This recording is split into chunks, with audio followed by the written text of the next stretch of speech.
Главным вопросом, который сейчас волнует всех инвесторов, остается перспектива роста рынка на фоне последних событий, ведь неделя началась не самым лучшим образом. Фондовый рынок потерял почти $1 триллион.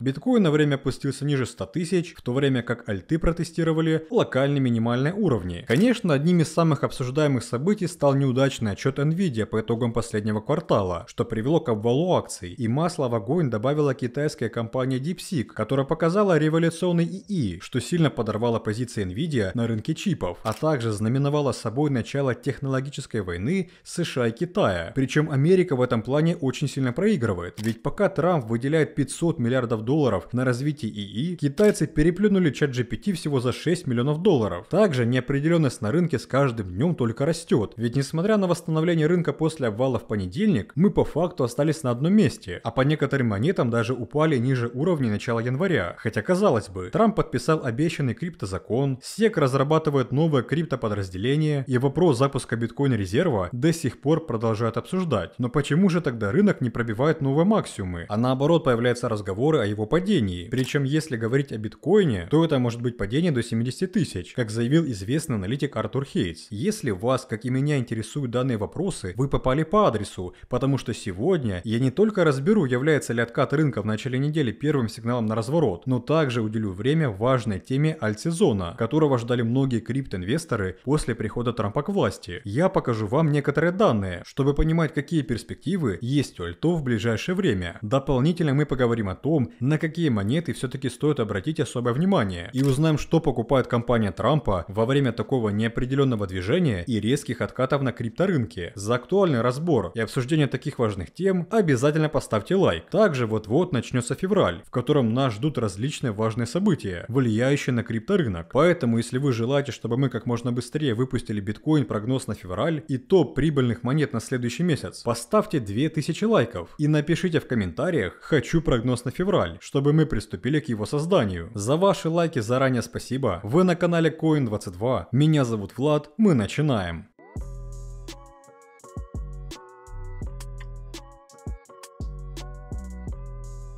Итак, дорогие друзья, помимо нашумевшего DeepSeek, в центре внимания также остается заседание ФРС, которое пройдет сегодня. И даже, возможно, когда вы смотрите это видео, Пауэлл уже дает важную пресс-конференцию. А чтобы ее не пропустить и получить самые главные тезисы, подпишитесь на наш телеграм-канал, где мы разбираем выступление Пауэлла в режиме онлайн и делимся актуальными прогнозами. Также в Телеграм мы всегда на связи, публикуем актуальные новости и отвечаем на вопросы, почему рынок падает или растет. Поэтому обязательно подпишитесь. Что ж, первый вопрос, почему все так обсуждают, это DeepSeek и может ли он влиять на крипторынок в будущем. Наверняка вы уже знаете, что это новая ИИ-технология от китайских разработчиков, которая смогла переплюнуть сам ChatGPT. Говоря простым языком, китайцы сделали нейросеть, которая работает по принципу того же чата GPT, но она намного лучше и, что самое главное, дешевле. Ведь пока Трамп выделяет $500 миллиардов на развитие рынка ИИ, китайцы смогли за счет $5,8 миллионов и большого энтузиазма перегнать саму Америку. Это запустило эффект домино, ведь фондовый рынок, особенно техносектор, упал, что потянуло вниз крипту из-за угрозы существующим технологиям, низкой стоимости разработки и рисков геополитики. Тем не менее, рынки быстро отошли от таких новостей со стороны Поднебесной, и цены немного восстановились. В Nvidia считают, что DeepSeek это превосходное достижение в области ИИ, которое показывает, как компания может создавать новые модели ИИ. Сэм Альтман написал: относительно легко скопировать то, что, как вы знаете, работает. Чрезвычайно сложно сделать что-то новое, рискованное и сложное, когда вы не знаете, сработает ли это. Отдельные разработчики по праву получают много славы за это, когда они это делают. Это самая крутая вещь в мире. DeepSeek R1 впечатляющая модель, но мы очевидно предоставим гораздо лучшие модели, и это действительно воодушевляет, иметь нового конкурента. Тем временем Трамп высказался в своем стиле. Он отметил, что появление дешевой и быстрой модели ИИ от китайского стартапа DeepSeek должно стать тревожным сигналом для американской отрасли. По его мнению, эта ситуация должна стать дополнительным стимулом для американских компаний работать еще усердней, чтобы не отставать от Китая. Однако Трамп уверен, что американские разработчики способны не только адаптироваться к новым условиям, но и превзойти китайские решения. Но в целом это было временное явление, и вряд ли DeepSeek продолжит оказывать долгосрочное негативное влияние, тем более на криптовалюту. Здесь больше вопрос в том, что значит такое падение ниже 100 тысяч для биткоина, от которого зависит весь рынок. Является ли это первым звоночком к серьезной коррекции? Да, Да, цена биткоина резко упала ниже 100 тысяч, и это произошло впервые с тех пор, как Трамп стал президентом. Но аналитики утверждают, что паники среди инвесторов не видно. Аналитик Аксель Адлер отметил, что всего 2000 биткоинов были проданы с убытком, что очень мало для такой ситуации. Для сравнения, на прошлых падениях выше 5% на рынок выбрасывали более 5000 биткоинов, которые продавали с убытком. Это явный признак того, что крупные держатели биткоина сохраняют спокойствие, в то время как другой аналитик сообщил, что давление покупателей биткоина опять выросло, поскольку инвесторы начали откупать падение. Из-за этого аналитик британской финансовой компании Standard Chartered Джоффри Кендрик настоятельно рекомендует покупать на падении. Но почему он так уверен? Кендрик обратил внимание на то, что сейчас биткоин показывает более сильную корреляцию с NASDAQ, чем с золотом. Это значит, что крипторынок все больше поддается влиянию технологических акций, и если NASDAQ падает, падает и биткоин. А недавно рынок акций сильно просел на фоне тех самых новостей, связанных с DeepSeek. Но что это значит для будущего движения биткоина? Если NASDAQ продолжит падать, а крупные компании, такие как Microsoft, Meta, а также Tesla, начнут публиковать слабые отчеты по выручке, то биткоин вполне может упасть до критических уровней. Аналитик назвал уровень 96 400 долларов ключевым для биткоина, поскольку это средняя цена, по которой эти фонды покупали биткоин с момента выборов в США. Но не все так плохо. Кендрик считает, что после этого падения может начаться фаза покупки на падении, когда институциональные деньги вернутся на рынок. Также в последние дни было много разговоров о криптоуказе Трампа. И тут, по мнению аналитика, все становится еще интересней. Указ создает рабочую группу для оценки создания национального запаса цифровых активов, но четких дат или конкретного принципа, по которому будет действовать данный указ, пока еще нет. И в целом это еще сильнее повышает неопределенность на рынке. И после того, как указ стал публичным, началась первая волна разочарований. Тем не менее, если вы планируете оставаться на крипторынке на протяжении всего года, то, конечно же, это может стать еще одним шансом купить на откате, как это делает тот же Saylor, который в понедельник купил 10 тысяч биткоинов и объявил о запуске нового конвертируемого предложения акций под названием STRK, которое доступно для больших фондов, а также избранным розничным инвесторам. И по сути это необходимо для того, чтобы привлечь новые инвестиции для покупки биткоина. Конечно, пока все ждут роста и не хотят продавать, рынок сильно не вырастет, и он будет стоять на месте. Но нам сейчас нужно просто ждать, пока слабые инвесторы уйдут. На это потребуется время и несколько локальных откатов, которые выбьют эти слабые руки. Но самое главное, в это время не нужно паниковать, ведь долгосрочный потенциал остается положительным, и позже я объясню почему. Так что сейчас стоит откупать на падении и следить за волатильностью рынка, которая будет до, во время и после встречи ФРС, а также выступления Пауэлла, о чем мы говорили в прошлом видео. Ну а перед тем, как мы продолжим, хотел бы вам рассказать о новом Web3 проекте Entix на базе ИИ. Это уникальная экосистема, которая создает платформу, ориентированную на создание цифровых персонажей с искусственным интеллектом, имеющих широкий спектр реальных возможностей. Entix стремится произвести революцию в сфере цифрового взаимодействия, объединив бренды, создателей контента и проекты Web3 в единую экосистему. Технологию Entix могут использовать такие бренды, как HBO, EA Sports, Игры престолов и FIFA. За счет большого функционала платформы Entix пользователи могут создавать своего рода цифровые копии, которые могут повторять выражение лица, эмоции и даже голос реальных людей. Такие технологии сейчас начинают внедрять в маркетинговые кампании для использования в рекламе мировых брендов, а также такой принцип создания персонажей благодаря ИИ используют в игровой индустрии. В свою очередь, контент-мейкеры могут монетизировать своих персонажей по принципу продажи или сдачи их в аренду через саму платформу. Дополнительно проект занимается многими другими направлениями, с которыми можно ознакомиться на сайте или в официальном твиттере. Управление платформой происходит за счет внутреннего токена. Entix уже завершил первый раунд, продав монеты более чем на $500 000, и на сегодняшний день проект получил финансирование в размере $2,5 миллиона.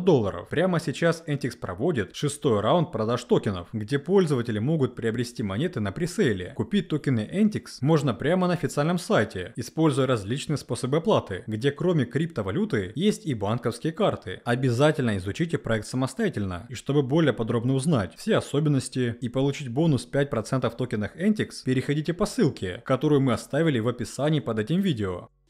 Теперь давайте поговорим о том, что сейчас происходит с альткоинами. Ведь несмотря на то, что рынок немного восстановился после отката в начале недели, есть вопросы к дальнейшему движению и само собой альт-сезону, который многие ждут еще с конца прошлого года. Тем более после подписания криптозакона Трампа. На самом деле такое явление как альт-сезон мы разбирали во многих наших прошлых роликах. Но во всех из них я говорил, что альт-сезона, как в 17 или 21 годах, больше не будет. Недавно эту тему отлично разобрали криптоаналитики, которые открыто заявили, что нам стоит забыть об альт-сезоне диапазоне длиной в месяцы, максимум несколько дней, от силы неделя. По факту сейчас на рынке больше 36 миллионов монет, и для сравнения в 2017 году их было меньше 3000. Аналитик Али Мартинес сообщил, что огромное количество альтов в настоящее время делает маловероятной возможность продолжительного альтсезона. Он написал: сегодня существует более 36 миллионов альтов. С таким огромным предложением рынок сильно изменился. Экономист Алекс Крюгер высказался на эту тему довольно жестко. Он сказал: токенов слишком много и будет еще больше. Предложение повышает спрос, так что рассчитывать на стабильный рост альтов просто бессмысленно. В принципе, логика простая. Чем больше предложения, тем сложнее выбрать нормальный проект. Это как с акциями, и всегда приходится угадывать, что же сможет вырасти. А еще проблема в том, что мемкоины и откровенно слабые проекты размывают рынок. Тем временем глава CryptoQuant сравнил альты с биткоином и заявил: выживут лишь немногие проекты альткоинов с реальными вариантами использования. Но не все так безнадежно. Например, аналитик Михаэль Ван де Пон считает, что институциональные инвесторы скоро переключат свое внимание на токены с реальной пользой. По его мнению, эфириум может стать настоящим локомотивом, за которым последуют многие альты. Да, к сожалению, такого движения альтов, как было раньше, мы не увидим, но в очередной раз повторюсь, что это не значит, что альты расти не будут. Конечно, будут, тем более на общем фоне бычьего рынка. Вот только кто-то больше, а кто-то меньше. И кстати, недавно у нас выходил топ монет, где мы разбирали самые перспективные монеты на 25 год, так что советую посмотреть. Таким образом, нужно более детально анализировать монеты и покупать те, которые имеют хороший потенциал. В основном именно эти монеты чаще всего мелькают в новостных заголовках. И, например, вчера появилась информация, что компания Трампа снова выделила 10 миллионов долларов на покупку. На эту сумму фирма Трампа купила эфир, причем буквально за несколько часов. А также во время падения эфира до 3000 в сети появилось 13 мегакитов, каждый из которых купил более 10 тысяч монет. Это вызвало отскок его цены, и аналитики продолжают прогнозировать, что в скором времени эфир вырастет до 4000. Компания Трампа уже покупала эфир сразу после его инаугурации, и вторая покупка за такой короткий промежуток времени лишь подтверждает то, что его компания нацелена занять ключевую позицию в сфере DeFi. Кроме эфира, компания Трампа покупает и другие монеты, такие как TRX, AVI, токен INA, но еще недавно в нашем Telegram мы выложили вот такую интересную схему, где одну из монет, которая напрямую связана с США и компанией Трампа, является Link. Ведь компания базируется в США, в него инвестирует Grayscale, Link входит в индекс Coinbase, и еще его покупает криптокомпания самого президента. Думаю, это стоит взять на заметку, и думаю, даже в ближайшее время мы сделаем отдельное видео про токен Link, где расскажем, как он может стать монетой номер 1 в США, учитывая его партнерство с многими американскими банками. Так что, если вам интересно, пишите в комментариях. Но еще одной монетой, за которой продолжают следить все криптоинвесторы, является XRP. Он вырос больше всех после локального отката, и это произошло совсем не просто так. Во-первых, Ripple официально получила лицензии на денежные переводы в Нью-Йорке и Техасе. Эти лицензии позволяют клиентам Ripple Payments использовать лицензированные версии ее трансграничных платежных систем с гарантией того, что все транзакции обрабатываются Ripple от их имен. Этим можно сказать, что политика Трампа потихоньку начинает работать, и я думаю, что дальше будет только больше новых лицензий. И что самое главное, есть потенциал на полное закрытие судебного дела уже весной. Тем временем бывший топ-менеджер компании Ripple вчера буквально взорвал Twitter своим намеком на важные новости для комьюнити, которые по факту должно произойти сегодня. К сожалению, он не уточнил, что именно произойдет, но, наверное, это связано с судебным делом или будущими ETF-ами, которые, по его мнению, запустят в этом году. Но, кстати, еще интересно, что судебные дела Ripple пропали с сайта SEC, и, возможно, он имел в виду именно это. Такой оптимизм вокруг Ripple поддержали киты, которые в начале этой недели накопили более чем 120 миллионов монет. Во-первых, это сигнализирует о том, что XRP имеет долгосрочный потенциал на рост, а во-вторых, вот этот диапазон теперь выступает первой ключевой поддержкой для его цены. Так что обязательно будем следить за новостями от руководства Ripple и ждать скорейшего закрытия судебного дела. Другие монеты продолжают двигаться плюс-минус синхронно, в то время как биткоин выступает главным дирижером их движения. Конечно, если сравнить текущее поведение рынка с тем, что было в четвертом квартале прошлого года, то сейчас наблюдается своего рода консолидация. Тем не менее, согласно последним отчетам, на данный момент нет признаков того, что пик бычьего рынка уже пройден. Фирма CryptoQuant сообщила, что участие новых инвесторов еще не достигло экстремальных уровней. Аналитики сообщают, что бычьи рынки биткоина обычно характеризуются высокой долей транзакций с участием новых инвесторов, в то время как опытные трейдеры готовятся к снижению. Ссылаясь на пики бычьего рынка в 13, 17